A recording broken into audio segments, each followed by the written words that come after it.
ఈలోపు ట్రైన్ ఆగింది. 7వ వాడిని నేను కూడా కొనూపురుతున్నాను. నాకేంటంటే 2 కాళ్ళు కట్ అయిపోయినాయి, తలకాయకి 29 కుట్లు పడ్డాయి, ఒళ్ళంతా గాయాలైపోయినాయి, నేను కూడా చచ్చిపోయానని చెప్పేసి అప్పుడు వెంటనే ఆ రైల్వే వాళ్ళు వాళ్ళ వ్యాన్లు వచ్చేసినాయి. ఏది మామూలుగా అంబులెన్స్లు వచ్చేసినాయి. వాళ్ళు తీసుకెళ్ళారు. విజయవాడకి ఇంకో కొంత దూరంలో ఉంది, విజయవాడ తీసుకొచ్చారు. విజయవాడ హాస్పిటల్లో జాయిన్ చేశారు. డాక్టర్లు పరీక్ష చేసి 7 చచ్చిపోయారని చెప్పేశారు. ఏమిటండి, వాళ్ళు ముక్కలేరుకు వచ్చారు, మూట కట్టుకొని వచ్చారు. అంటే నీకెందుకంత పగ? నాకు తెలీదు, నేను ఏడుస్తా ఉన్నా. సావనీ రాదా? నేను సావాలనుంది నాకు, నేను చచ్చిపోతా. నీకేమైంది? నువ్వెవరు అని చెప్పి నేను అంటా ఉన్నా. అయితే ప్రియమంటి వారలారా, ఆయన నాకేం సమాధానం చెప్పలేదు. ఎవరేం అసలు నాకు కనపడలేదు, ఎవరేమో నాకు సమాధానం చెప్పలేదు. ఆఖరికి ప్రియమంటి వారలారా, ఎట్నో మళ్ళా సిగ్గుమాలి మోకాళ్ళ మీద దేక్కుంటూ వచ్చి గుడ్లీసి అక్కడ పెట్టి మళ్ళా మేలకుండా మంచం మీద పడుకొని ఉన్నా. తెల్లారు మా అమ్మ అంది, ఏరా గుడ్డలు తడిసినవి ఏంటిరా అంది. ఏమి లేదులేమ్మా అన్న. మొన్న పడ్డట్టు కాళ్ళలో పడ్డావేరా ఆనంది. ఈసారి ఎవరు తెచ్చారా ఆనంది. నేనేం మాట్లాడలా. సరేలే అనుకున్నా. ప్రియమిటి వాళ్ళారా, ఒక రోజున మా అమ్మగారు కూడా ఇసుగు పుట్టింది. వీడు బతకనన్న బతకట్లా, సావనన్న చావట్లేదని వదిలేసి వెళ్ళిపోయింది. మా అక్క వాళ్ళ ఇంటికి వెళ్ళిపోయింది. నాకు 2 అక్కాయిలు, ఒక చెల్లి, 2 అన్నయ్యలు. నన్ను వదిలేసి వెళ్ళిపోయింది. ఒక అక్కనే మా ఇంటి మా ఊరు పక్కన ఇచ్చాం. సరే, మా అక్కకు తెలిసినప్పుడు 3 రోజులు అవుతుంది నేను భోజనం చేయలేదు. మా అక్క వచ్చి మా బావని తీసుకొచ్చి సైకిల్ మీద నన్ను కూర్చోబెట్టి వాళ్ళ ఇంటికి తీసుకెళ్ళింది. వాళ్ళ ఇంటికి తీసుకెళ్ళిన తర్వాత ఏం జరిగిందంటే, 6 రోజులు చూశారు. ఆ రోజు శనివారం. మా బావ మా అక్క అనుకుంటున్నారు మన వల్ల కాదు ఇంటి చూడటం, మళ్ళీ వాళ్ళ ఇంటికి తీసుకెళ్ళి వెళ్ళిపెట్టేద్దాం అంటే, తోడబుట్టిన వాళ్ళకి, కనుక్కున్న తల్లికి, స్నేహితులకి, బంధుమిత్రులకి అందరికీ కూడా ఎక్కువైపోయినా, ఎవరికీ పనికిరాని వాడికి అయిపోయినా.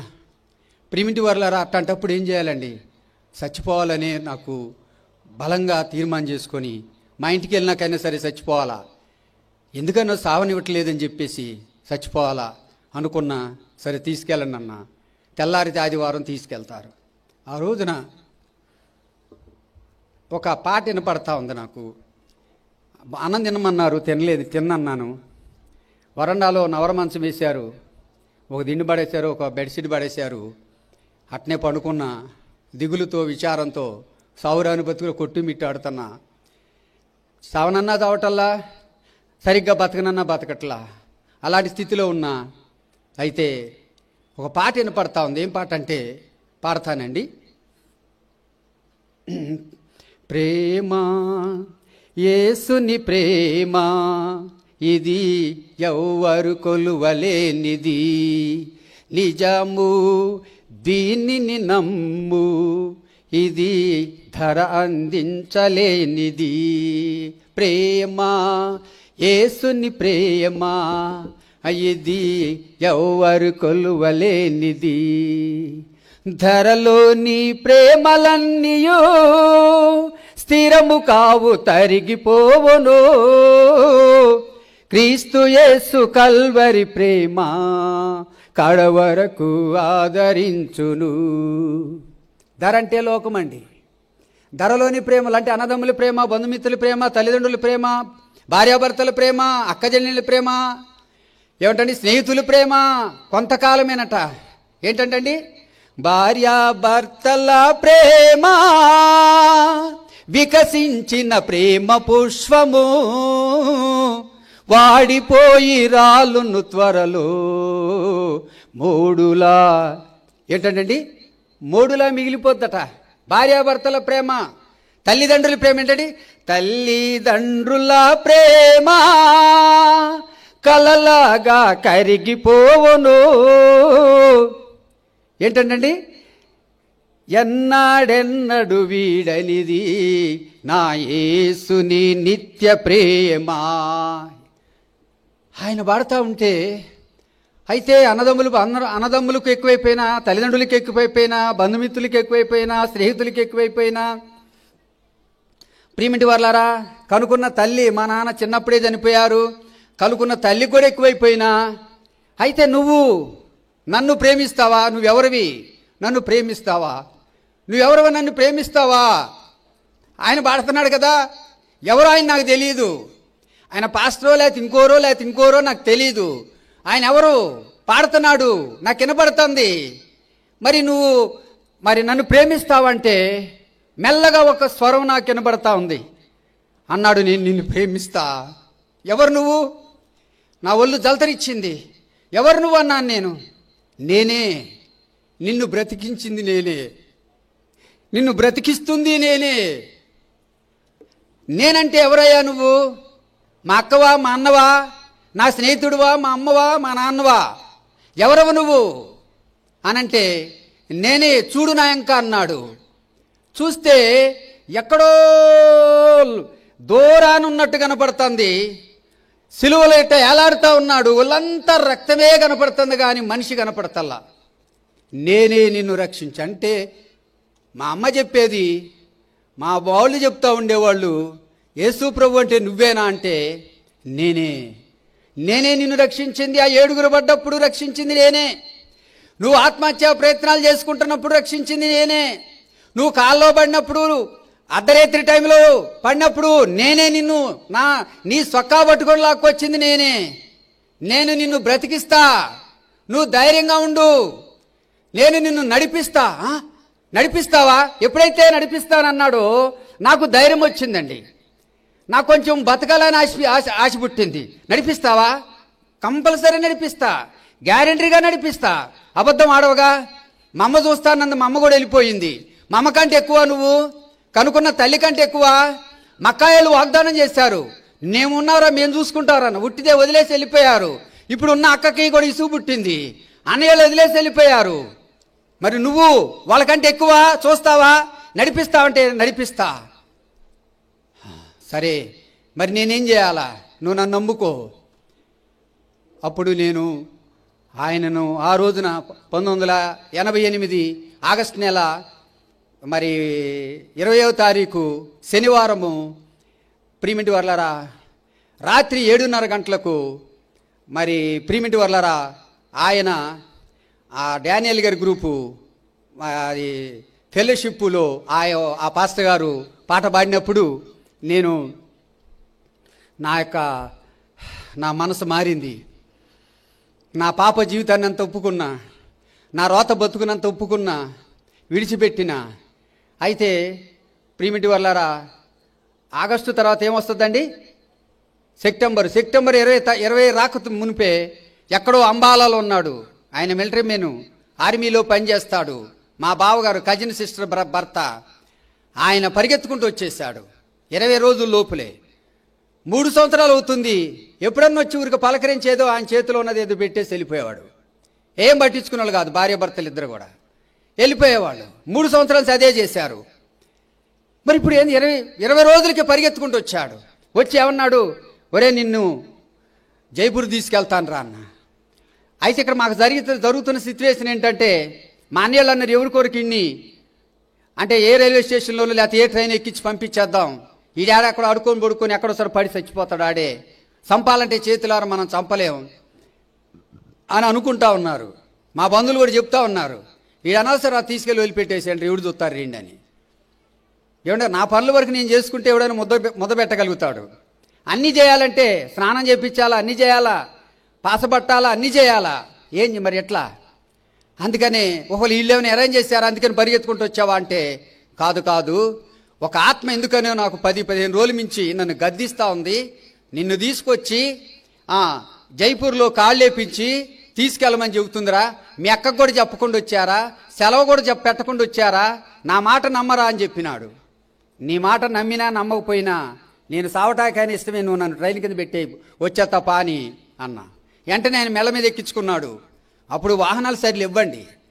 మా ఊరు నుంచి కైగలూరు రావాలంటే దాదాపు 26 కిలోమీటర్లు. ఆయన నడుచుకుంటూ వచ్చి 13 కిలోమీటర్లు వచ్చిన తర్వాత అక్కడి నుంచి కొన్ని ఆటోలు ఉంటాయి, అంటే చిన్న చిన్న మెటాడోర్లు లాంటివి ఉంటాయి.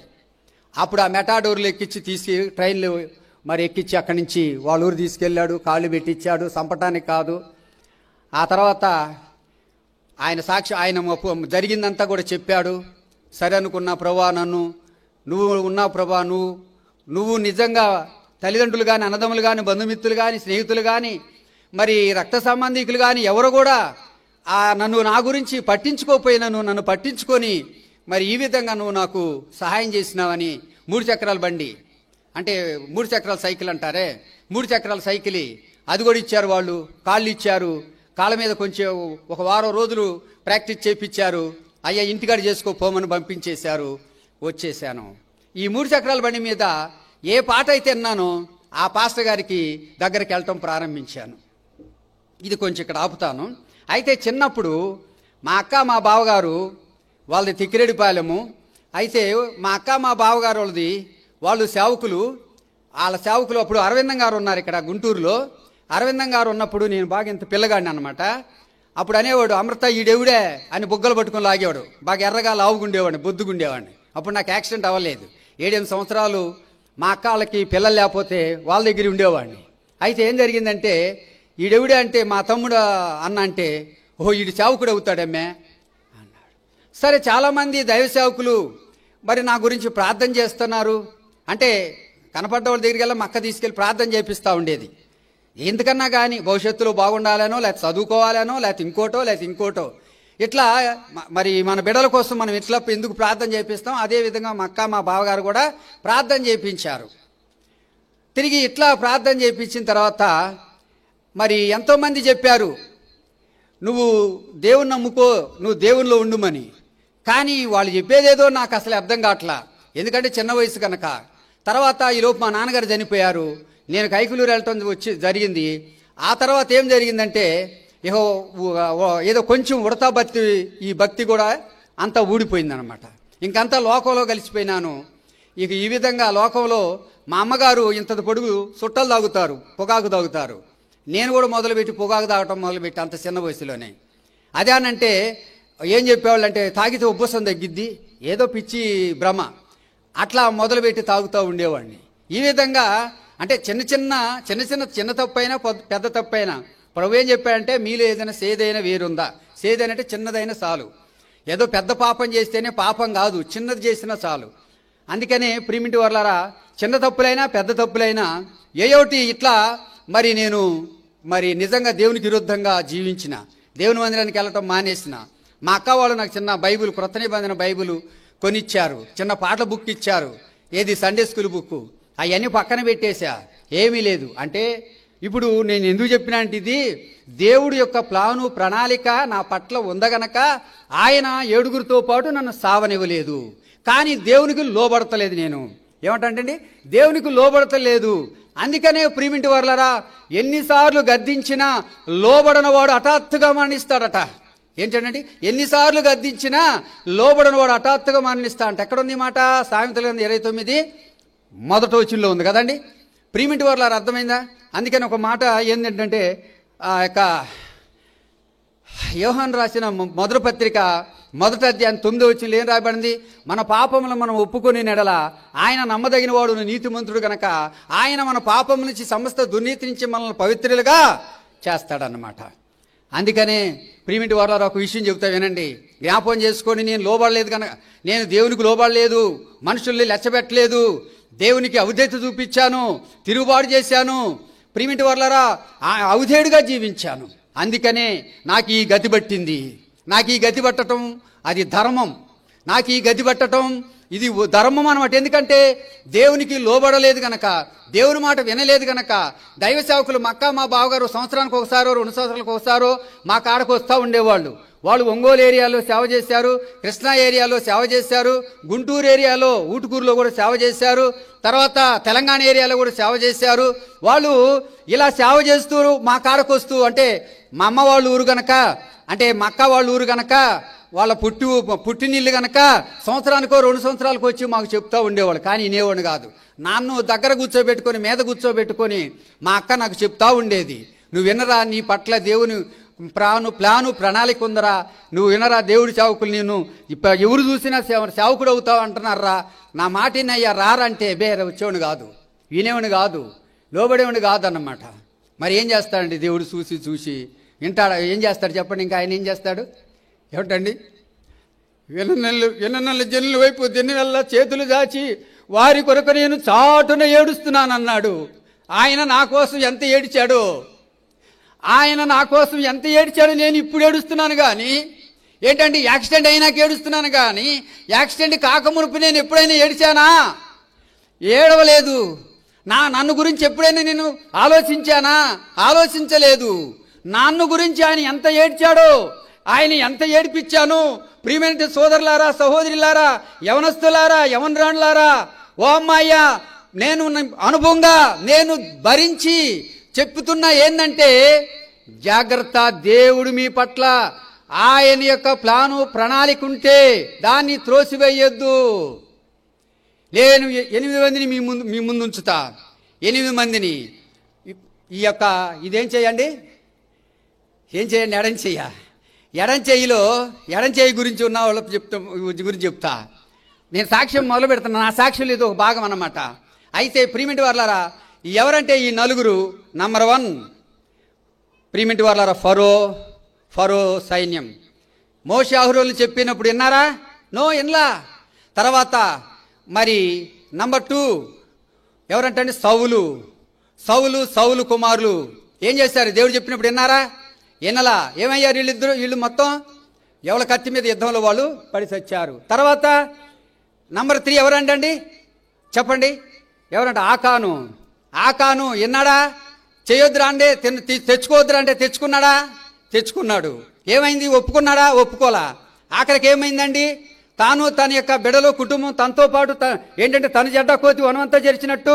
ప్రియమైన వారు ఇంకొక విషయం చెప్తా, ఇంకొక ఉదాహరణ కూడా చెప్తా. ఏంటంటే తల్లిదండ్రులైన మనము మరి మన బిడలకు మన కుటుంబానికి రైలు ఇంజిన్ లాంటి వాళ్ళం. రైలు ఇంజిన్ పట్టాల మీద ఉంటే పెట్లన్నీ పట్టాల మీద ఉంటాయి. రైలు ఇంజిన్ పట్టాలు తగ్గితే పెట్లు పట్టాలు తప్పుతాయి. అర్థమైందా అండి? అందుకని ఇప్పుడు ఆకాన్ తప్పు చేస్తే మొత్తానికి అంటుకుంది. అందరం తీసుకెళ్లి చంపి గోతిలో పడేశారు, రాళ్ళు తొబ్బుడు చేశారు. 4వ ఎవడండి ఆఖరి? మీరేం చెప్తారా? ఒకవేళ మీకేమైనా వచ్చా? ఒకవేళ ఐడియా వచ్చిందా? 4వ ఎవరమ్మా? ఇస్కరేతు యోధాకు 3 సార్లు చెప్పాడు దేవుడు. విన్నాడా? ఏం లేదు. ఇస్కరేతు యోధా ఎక్కువ పాపం చేశాడా? పేతురు గారు ఎక్కువ పాపం చేశాడంటే పేతురు గారే ఎక్కువ పాపం చేశాడు. ఇస్కరేతు యోధా గారు పాపము మరి ప్రియమిటి వారు అది కూడా ఒక పాపమే. కానీ అయితే వీళ్ళిద్దరూ సమానం చేసినా కానీ అయితే పేతురు గారు ఒప్పుకొని విడిచిపెట్టాడు, కనికరింపబడ్డాడు. ఇస్కరేతు యోధా గారు ఒప్పుకోలేదు, విడిచిపెట్టలేదు. ఆయన ఏం చేస్తాడంటే ఊరు వెలుపలికి వెళ్ళి ఊరు పోసుకొని చచ్చాడు.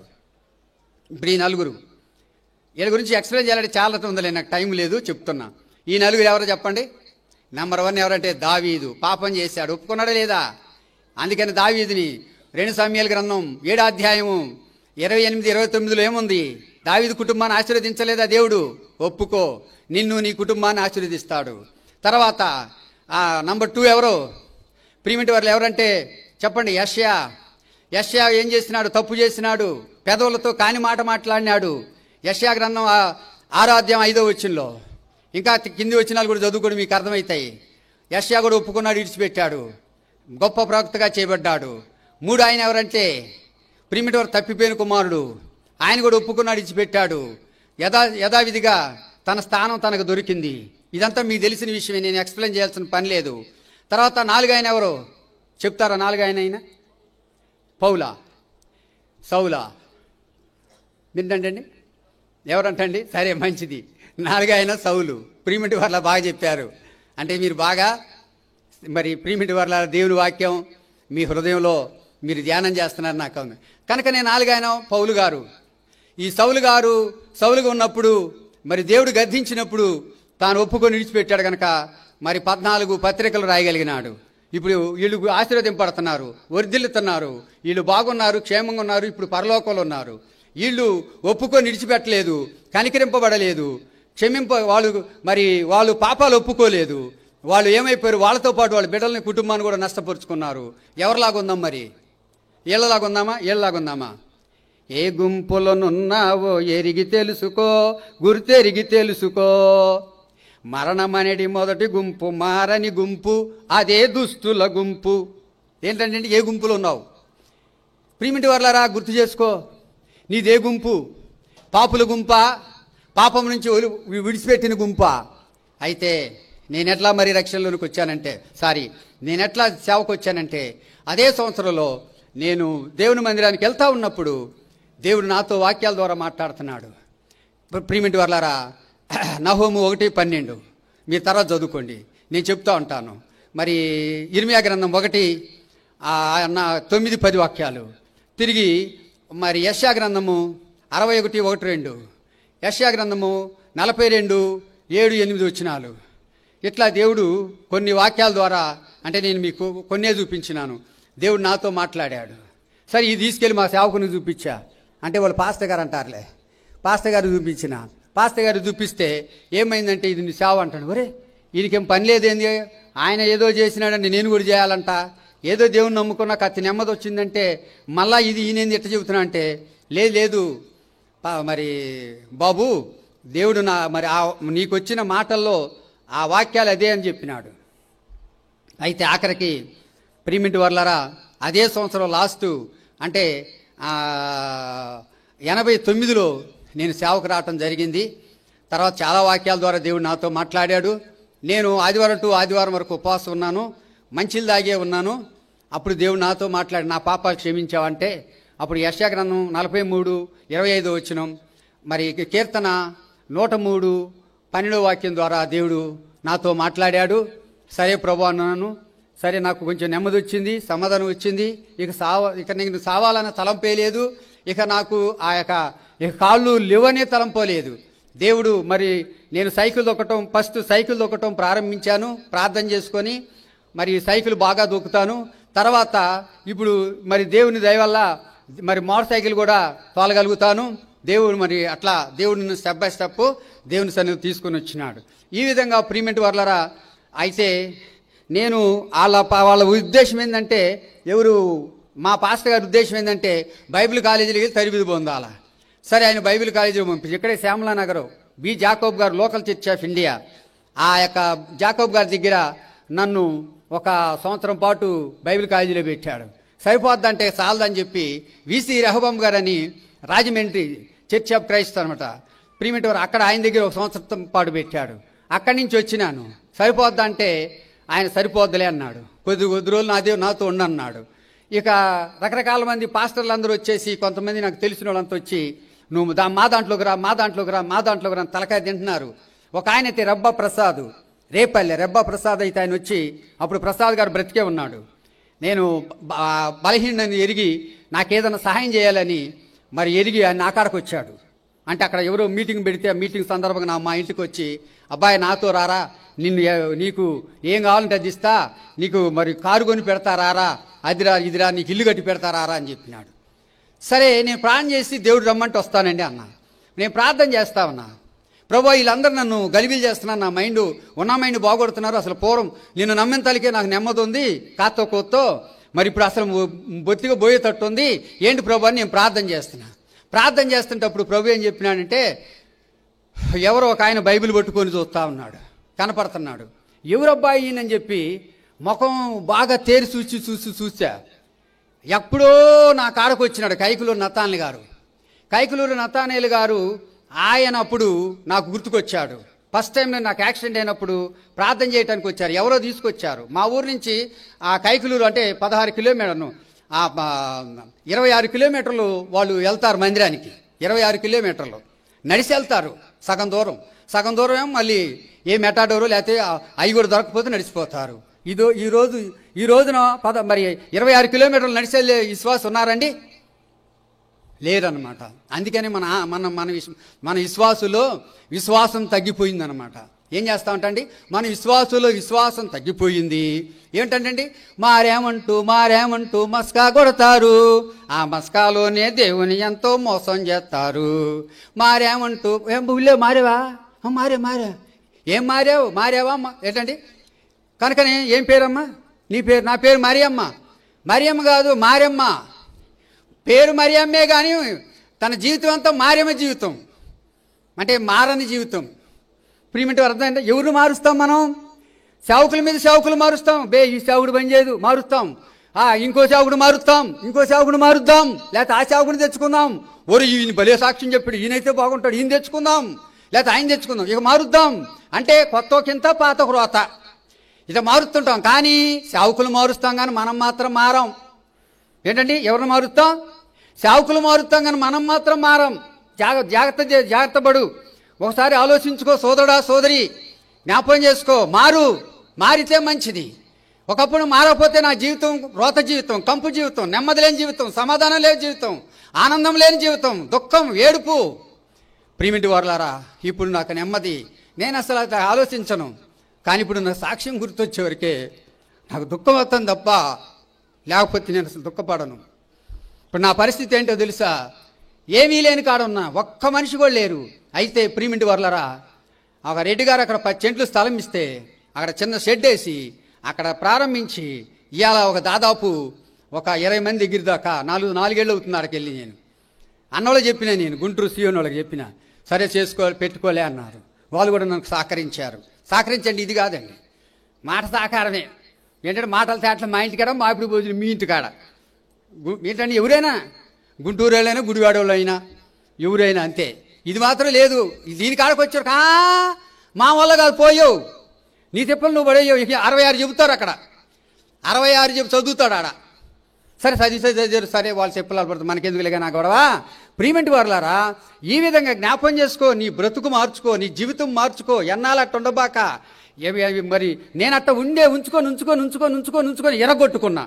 ఏమన్నాడంటే ఉంచుకొని మారకుండా, ఎంతమంది చెప్పినా మారకుండా అట్ట ఉండి ఏంటండి, సామెతల గ్రంథం 29 మొదట వచ్చిన ఏమిటండి, ఎన్నిసార్లు గద్దించినా మారనవాడు, లోబడనవాడు మరీ తిరుగు లేకుండా హఠాత్తుగా నాశనం అవుతాడు. నాశనం అవటం మీకు ఇష్టమా? నేను నాశనం అవటానికి ఇష్టపడలేదండి, కానీ సావటానికి ఇష్టపడ్డా, కానీ నాశనానికి ఇష్టపడలా. నాకు తెలియక చేసిన. ఇప్పుడు చెబుతున్నా ఏంటండి, నాలాంటి వాళ్ళు ఎంతోమంది చెప్పుంటారు మీకు. వినండి, లోబడండి. కనుక నేను లోబడిన వాడు ఏమవుతాడండి? ధన్యుడు అనమాట. లోబడిన వాడు ప్రియమిటి వారలారా, మరి ధన్యుడు తాను. ప్రియమిటి వారలారా, అనేకమైన యొక్క మరి ఆశీర్వాదాలు పొందుతాడనమాట. కనుక ఆశీర్వాదాలు మనం పోగొట్టుకుంటున్నాం. గుర్తు చేసుకో ప్రియమిటి సోదరి సహోదరులారా. మరి మనం పరీక్ష చేసుకుందాం. ఒక్క విషయం, నేను ఏంటంటే కొన్ని పాటలు కూడా నేను రాస్తూ ఉంటా. ఒక పాట పాడతాను చిన్నది, ఏంటి ఒక పల్లవ పాడుతుంటా. అంటే దేవుడు నా అనుభవం ప్రకారంగా చాలా రాసినాను. ఒకటి పాడుతుంటా, ఏంటండి, యేసయ్యా నీ దీవెన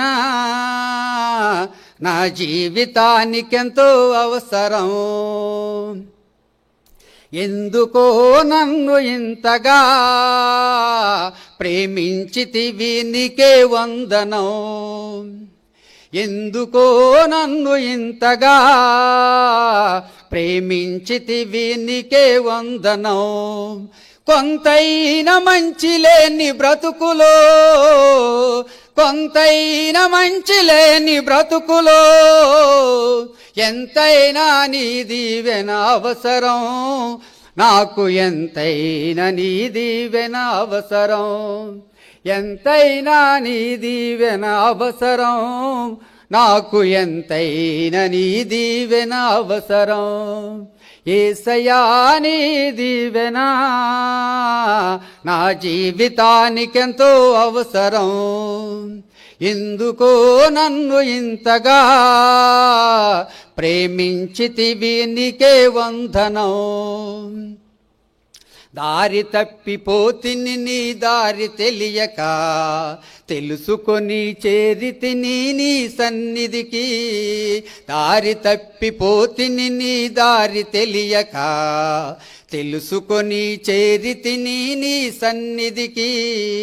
దీవించుమో నా యేసయ్యా, దీవించుమో నా యేసయ్యా, దీనులకు దైవము నీవే, నీ దీవెనలను కుమ్మరించుమా. దీనులకు దైవము నీవే, నీ దీవెనలను కుమ్మరించుమా. యేసయ్యా నీ దీవెనా నా జీవితానికెంతో అవసరం. ఎందుకో నన్ను ఇంతగా ప్రేమించితివి, నీకే వందనం. అప్పుడు నేనేం చేశానంటే కైకులూరు మా వాళ్ళకి చెప్పి కైకులూరు వెళ్ళా. కైకులూరు వెళ్ళి ప్రియమిటి వర్లారా అక్కడ నా కథ అంతా చెప్పిన. నా కథ అంతా ఆయన చెప్తే నాకు కాదు ఇంకొక ఆయన ఉన్నాడని చెప్పి ఆయన ఏం చేశాడంటే నన్ను తీసుకొని పోయి విజయవాడలో బెంజమిన్ అంకుల్ ఉన్నాడు. ఆ బెంజమిన్ అంకుల్ చెప్పిన తర్వాత సరేలే అన్నాడు. అట్టయితే దెకపోలిలో ఉన్నాడు నాకు గుర్తుకొచ్చాడు. అబ్బాయి మరి నువ్వు మీ ఊర్లోనే చేస్తే మంచిదని చెప్పి మా ఊర్లోనే బెంజమిన్ అంకుల్ వచ్చి మా ఊర్లోనే మీ చిన్న పాకేస్తే మోరపాకలాగా వేసి దానికి పేడ పూసేసి దళ్ళుకి నేలకు కూడా పేడ పూసేసి ఇక మరి పైన కొబ్బరాకు దళ్ళు కోనసీమ ఏరియా అన్ని కొబ్బరి చెట్లు ఉంటాయి. కొబ్బరాకు పెట్టేసి చేసి అక్కడికి వచ్చి దాన్ని డెడికేషన్ చేశాడు ఆ మహానుభావుడు. ఇప్పుడు చేస్తారండి ఎవరు ఈ పాకరా, ఎందుకులే ఎవరొకరు పంపిస్తాలే. అంత పెద్ద సేవకుడు దాదాపు 15 మందిని తీసుకొచ్చి వ్యాన్ వేసుకొని వచ్చారు. మా ఊరుకున్న విజయవాడకి ఎంతో దూరం తెలుసా అండి? దాదాపు 80 కిలోమీటర్ల దూరం వచ్చాడు. అందుకనే వాళ్ళు అంత మహా గొప్ప సేవ చేశారు. వీళ్ళు ఇప్పుడు ఏం చేస్తారంటే నాలాంటి వాడిని ఎవడు ఎందుకులే ఆయన ఎందుకు వద్దులే వేరేవాడిని పంపిద్దాంలే మనం వెళ్తాం ఎందులే అనుకుంటారు. ఏంటండి పట్టించుకోరు, చిన్న వాళ్ళని పట్టించుకోరు. ఇప్పుడు అంతా ఏంటండి చిన్న వాళ్ళని పట్టించుకోకుండా ఏం చేస్తారంటే ఈ డబ్బంతా కలిసి వేస్ట్గా వ్యర్థంగా దేనికో దానికి ఉపయోగిస్తారు తప్ప మాలాంటి వాడిని పట్టించుకొని మాలాంటి వాడు చెయ్యోతనిచ్చి పైకి లేపరు అనమాట. అప్పుడు ఉండేది నేను అనుభవించిన ఏంటండి. నేను 200 ప్యాక్ చేసి మీటింగ్ పెట్టాను, కాన్వకేషన్ 4 రోజులు పెట్టా. అప్పుడు బెంజమిన్ అంకుల్ను ఆహ్వానిస్తే నేను ఏం చేస్తానంటే 200, అప్పుడు 200 అంటే 2000తో సమానం అండి. 200 ప్యాక్ చేసి అంకుల్కి ఇస్తే వెళ్ళేటప్పుడు నవ్వి ఆయన కవర్ తీసి 2 కవర్లు నాకు ఇచ్చాడు. ఆయన కవర్లు ఎంత ఉందండి 500, అంటే 5000తో సమానం. మీ రోజు ఉన్నారండి ఏమి ఇలేదేమి ఏం పావులో ఏం అసలు 200 కూడా సంపాదించలేకపోయావా? అట్టయితే నీ వేస్ట్, సేవకే వేస్ట్. అంటే 200 అన్నా ఇలేదా అని అనేటోళ్ళు ఉన్నారు. కానీ అరే పాపం పోనీలే ఆయన ఏం చేస్తాడు అనేటి వాళ్ళు లేరు ఈ దినాల్లో. జ్ఞాపకం చేసుకోండి, ప్రార్థన చేయండి. ప్రియమిటి వర్లారా గుర్తు చేసుకోండి. ఆ తర్వాత మరి 1992లో మన సావాసలకు వచ్చాను. ఆ రోజు నుంచి ఈ రోజు వరకు అన్నోళ్ళతో కలిసి కృష్ణా జిల్లాలో కానివ్వండి, గుంటూరు జిల్లాలో కానివ్వండి నేను మరి ఇప్పటిదాకా కూడా సేవ చేస్తూ ఉన్నాను. నా కోసం ప్రార్థన చేయండి. నా పేరు అన్నోళ్ళు ఏం పేరు పెట్టారంటే పాల్ ప్రభుదాస్. ఏంటండి మరిదాసు పోయాడు, మరికుమార్ పోయాడు, మరిరాజు పోయాడు, మరిదాసు పోయాడు, మాయిదాసు పోయాడు, అన్ని దాసులు పోయినాయి. ఇప్పుడు ఏ దాసు అంటండి? పాల్ ప్రభుదాస్ అనమాట. గుర్తుపెట్టుకొని నా కోసం ప్రార్థన చేయండి. నాకు మ్యారేజ్ అయింది ఇటీవల, ఇప్పుడు 2009లో. మరి విజయవాడలో ఉన్న ఆ సహోదరుడు మహిమలోకి వెళ్ళినట్టు ఐజక్ గారు నాకు వివాహం చేసినాడు. అయితే నాకు ఇప్పుడు 2 పిల్లలు. ఒక అమ్మాయి 10th చదువుతుంది, ఒక అమ్మాయి ఇంటర్ చదువుతుంది. మరి మేము అక్కడ చిన్న పరిచర్యలో కొనసాగుతున్నాం.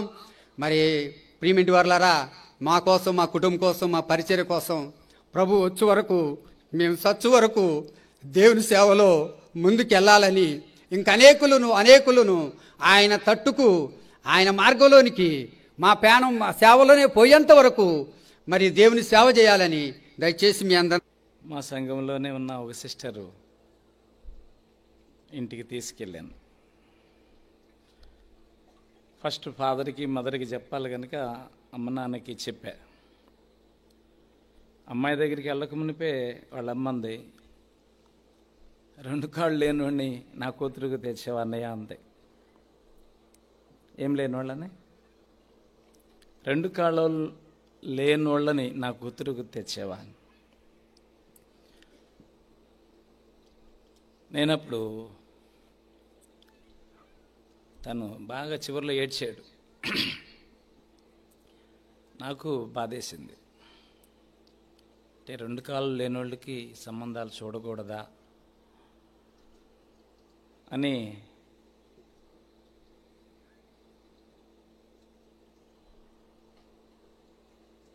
ఎందుకు తీసుకొచ్చినానని నేనెంతో బాధపడ్డాను.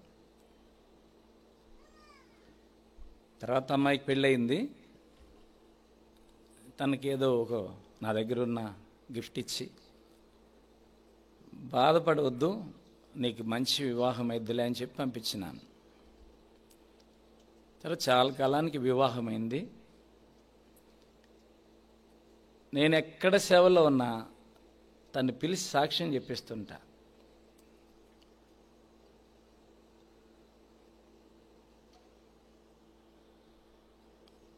సత్తెనపల్లి కూడా రమ్మని అడిగినాను, రాలా.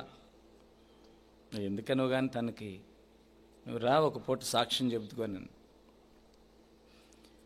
నిజంగా 2 కాళ్ళు లేనోళ్ళని, 2 కళ్ళు లేనోళ్ళని, 2 చేతులు లేనోళ్ళని, అవిశ్వాసుల సంగతి వద్దు కాదండి, విశ్వాసులు సేవకులు ప్రేమిస్తారా?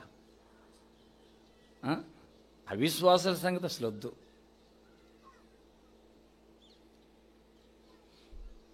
వారి కొరకు ప్రార్థన చేయండి. వాళ్ళకేమి మనం డబ్బు ఇవ్వాల్సిన పని లేదు. మంచి మనసుతో కనీసం ఒకవేళ మన సంఘాల్లో సేవకు వస్తే మంచిగా సహకరించాలి.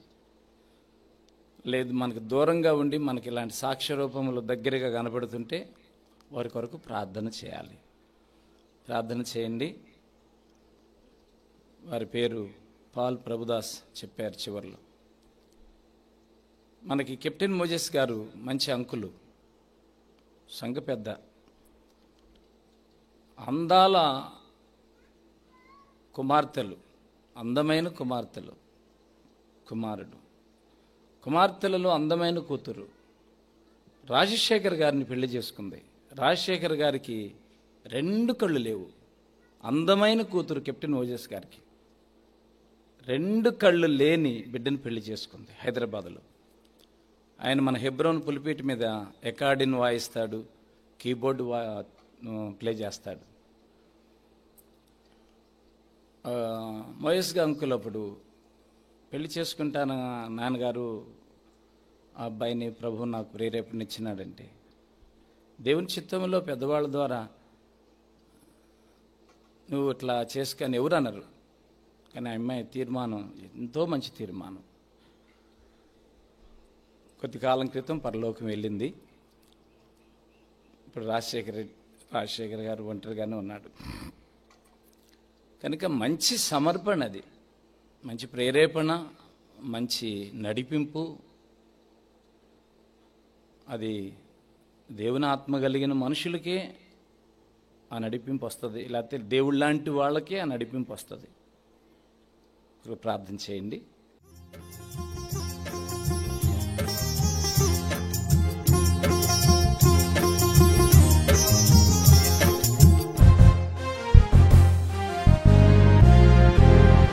దేవుని కృప మహదైశ్వర్యము